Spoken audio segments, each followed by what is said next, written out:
এই পৃথিবীর জামিনের ভিতরে সব থেকে বড় সম্পদ হচ্ছে একজন নেককার বিবি। যত বড়ই রাষ্ট্রপতি হোক, তার বিবি যদি তার সৎ না হয়, তার কথা যদি না শোনে, তার বিবি যদি আলাদা হয়ে যায়, তার বিবি যদি আরেকটা ঘটিয়ে দেয়, তার এই পৃথিবীতে কোনো পুরুষের শান্তি নাই। বলেন কথা ঠিক কি নয়? যত বড় লোকই হোক, কিন্তু তার বিবি যদি উল্টা হয়ে যায়, তাহলে তার শান্তিটা পৃথিবীতে হতে পারে না। ওজন্য আল্লাহ নবী সাল্লাল্লাহু আলাইহি সাল্লাম বললেন, আর একটা মাটি কাটা লোক যদি মাটি কাটে, লোকটা যদি সারা দিন মাটি কেটেছে, কিন্তু বিবি যদি পরহেজগার যদি হয়ে যায়, বিবি জানে আল্লাহ রাব্বুল আলামিন বলে দিয়েছেন আর রিজালু কাওয়ামুনা আলান নিসা। আল্লাহ বলে দিয়েছেন স্বামী হচ্ছে পৃথিবীর জমিনের ভিতরে আমার হাকিম। আমার স্বামীকে হাকিম বলে মেনে নিতে হবে, স্বামীকে ম্যাজিস্ট্রেট বলে মেনে নিতে হবে। যদি আমার স্বামী পৃথিবীর জমিনের ভিতরে রাখাল, আমি যদি 50 কোটি টাকার মালিকের মেয়ে যদি আছি, কিন্তু আল্লাহ বলে দিয়েছেন স্বামী হচ্ছে তোমার ম্যাজিস্ট্রেট। আমি যত বড়ই হই না কেন গো, আমার স্বামীকে, আমার রাখাল স্বামীকে আমি ম্যাজিস্ট্রেটের জামিনের ভিতরে মেনে নিয়ে আমি জামিনের ভিতরে চলবো।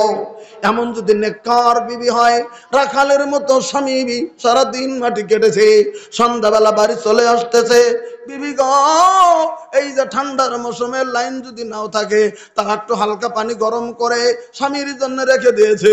সন্ধ্যার আগে স্বামী আসবে, হালকা পানি গরম করে রেখে দিয়েছে।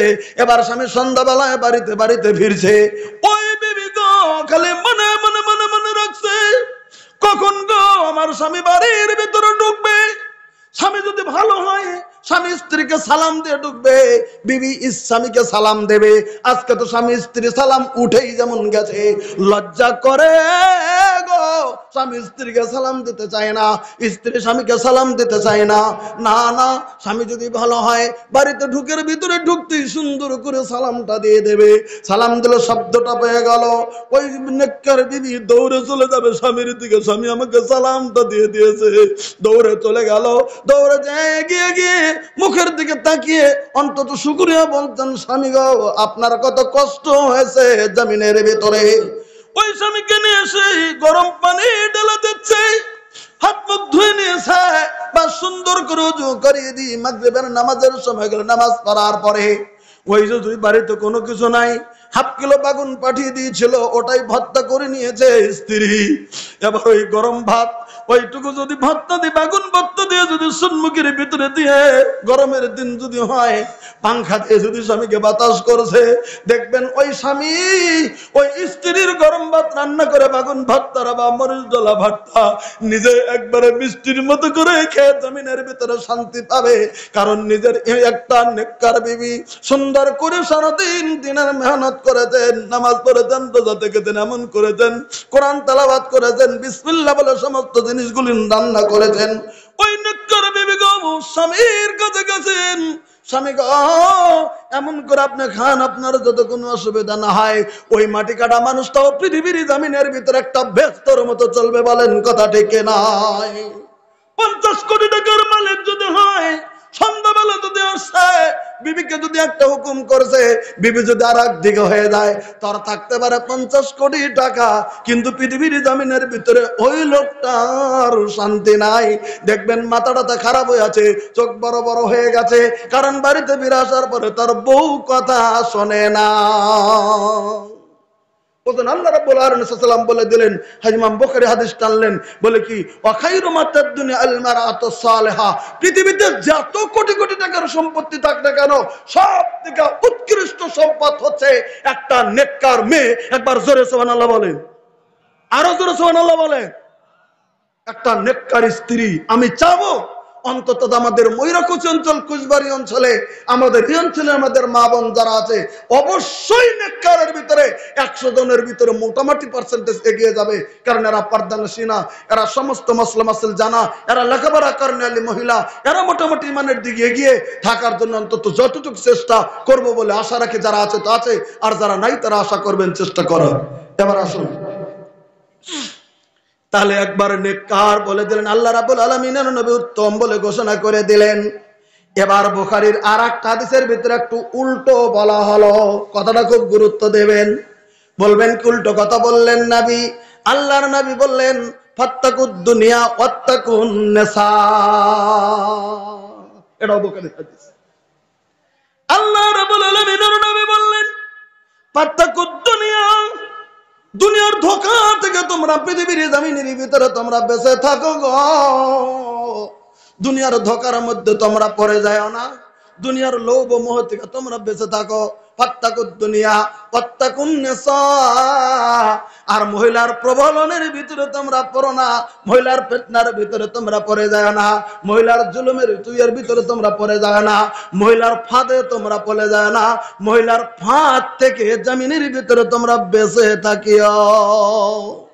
বুঝা যায় এই পৃথিবীতে মহিলারা ফাঁদ পেতে পুরুষের ঈমান আমান সমস্ত গায়েব করে দিতে পারে। কথাটা খুব ভালো করে বুঝেন, আল্লাহর নবীর কথা, হাদিস বুখারী।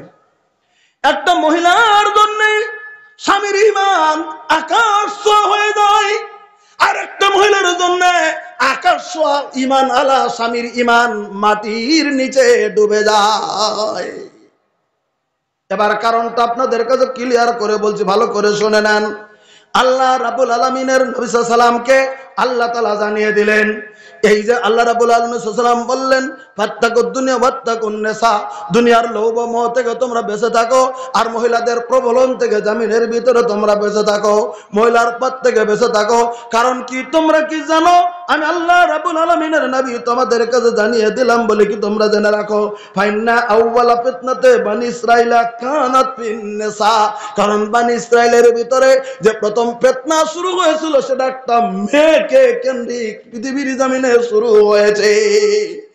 একটা মহিলাকে নিয়ে বানি ইসরাঈলের ভিতরে বিশাল ফিতনার সৃষ্টি হয়েছিল। প্রথম ফিতনাটা বানি ইসরাঈলের ভিতরে একটা মহিলা কেন্দ্রিক হয়েছিল। এই হাদিসটা বুখারীতে আনা হয়েছে। এবার প্রশ্ন যদি করেন কি হলো মহিলা কেন্দ্রিক ফিতনা, আল্লাহ রাব্বুল আলামিনের নবী কি কথাটা বলতে চাইলেন, কারণ মহিলাকে দিয়ে কেন ফিতনাটা হয়ে গেল, এবার একটু সুন্দর করে শুনে নেন।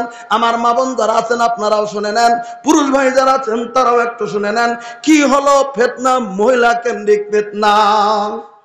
এবার আল্লাহ রাব্বুল আলামিন পবিত্র কোরআনে বিভিন্ন সময় বিভিন্ন আয়াত নাজিল করেছেন।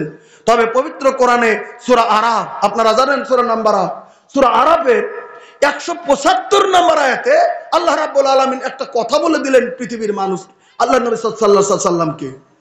এই পৃথিবীতে আল্লাহ তাআলা বলে দিলেন আল্লাহর নবীকে, মানে নবী সাল্লাল্লাহু আলাইহি সাল্লামের যুগে যারা কথা শোনে না, যারা বেঈমানি করে পৃথিবীর জমিনে, তাদেরকে বুঝিয়ে দেওয়ার জন্য একটা ঘটনা সূরা আরাফে আল্লাহ তাআলা আয়াত, একটা ঘটনার দিকে আল্লাহ আয়াত নাজিল করে দিলেন নবীর উপরে। আল্লাহ তাআলা বলে দিলেন কি, সূরা আরাফের 175 নম্বর আয়াত, খুব গুরুত্ব দিয়ে শুনবেন। আল্লাহ তাআলা বললেন ওয়াতলু আলাইহিম নাবা আল্লাযী আতাইনাহু আয়াতিনা ফানসালাকা মিনহা فأتبعه الشيطان فكان من الغابين। আল্লাহ রাব্বুল আলামিন বলে দিলেন নবী, আমি আল্লাহ রাব্বুল আলামিন আপনাকে বলতেছি বলে কেউ আমার নবী গো, আপনি একটা কাজ করেন গো নবী, আপনি এই পৃথিবীর জমিনে যে সমস্ত